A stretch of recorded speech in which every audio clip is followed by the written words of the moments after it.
সামনেই সরস্বতী পুজো, তাই টিনেজারদের জন্য শেয়ার করলাম সিম্পল একটা মেকআপ লুক, যেটা তোমরা খুব সহজেই করতে পারবে।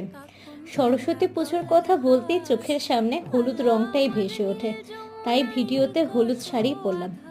ছোটবেলায় সরস্বতী পুজোর দিনগুলো কি সুন্দরই না ছিল। ঘুম থেকে উঠেই হলুদ মেখে স্নান সেরে নিতাম। ততক্ষণে মা, জেঠি, কাকিমারা পুজোর আয়োজন করে নিতাম। ঠাকুরমশাই এসে পুজো করে দিয়ে যাওয়ার পরই মাকে রেডি করে দেওয়ার জন্য পাগল করে দিতাম, যাতে সুন্দর করে সাজিয়ে দেয় স্কুলে যাব বলে। সারাদিন স্কুলে বন্ধুদের সাথে সময় কাটিয়ে বিকেলে বাড়ি ফিরতাম। দিনগুলো কত সুন্দরই না ছিল। এখানে আমি ভিডিওতে কনসিলার ব্যবহার করেছি, আজকাল ফাউন্ডেশন ইউজ করব না। হালকা ব্লাশ, আইশ্যাডো, লিপস্টিক দিয়ে মেকআপটা কমপ্লিট করে নিলাম। জুয়েলারি আর ব্যাঙ্গেলস দিয়ে সাজটাকে পুরো কমপ্লিট করছে দিন। তোমরা কিভাবে সময় কাটাবে জানিও কিন্তু অবশ্যই।